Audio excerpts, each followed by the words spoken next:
SSC 26 পরীক্ষার্থী, তোমাদের কাছে অনলি দুইটা ট্যাগ কোশ্চেন বলে দিব। এই দুইটা ট্যাগ কোশ্চেন কিন্তু প্রত্যেকটা বোর্ডে এসএসসি 26 পরীক্ষায় আসবে। সেটা হচ্ছে, এক নম্বর হচ্ছে দেখো, লেটাস। লেটাস থাকলে দেখো হবে কি শেয়ালুই, এটা মনে রাখবা।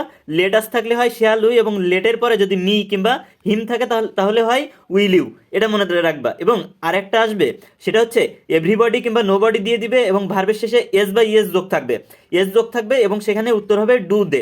তুমি প্রায় প্রত্যেকটা বোর্ডে দেখবা যে এই ধরনের একটা নিশ্চিত কমন আসছে। এসএসসি 26 পরীক্ষার্থীরা, তোমরা যারা আমাদের এই স্পেশাল শিট নিবা, এই স্পেশাল শিট কিন্তু তোমাদের জন্য রেডি। প্রত্যেকটা দেখো, প্রত্যেকটা সাবজেক্টের শিট তোমাদের জন্য রেডি।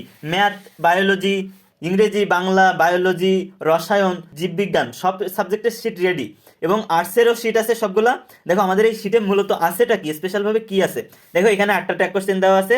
এই 8টা ট্যাগ কোশ্চেন যদি তুমি শিখতে পারো, এর থেকে প্রত্যেকটা বোর্ডে 3 থেকে 4টা কমন পাবা। আর আমাদের এই পিডিএফ শিটে আছে কমপ্লিটিং স্টোরি লেখা শর্টকাট টেকনিক। কমপ্লিটিং স্টোরি না বাদলেও কিভাবে তুমি লিখতে পারবা সেই টেকনিক কিন্তু আমাদের এই পিডিএফ এর ভিতরে দেওয়া আছে। তো তোমরা যারা আমাদের এই স্পেশাল শিট সংগ্রহ করতে চাও, তারা আমাদেরকে ইনবক্সে নক করো।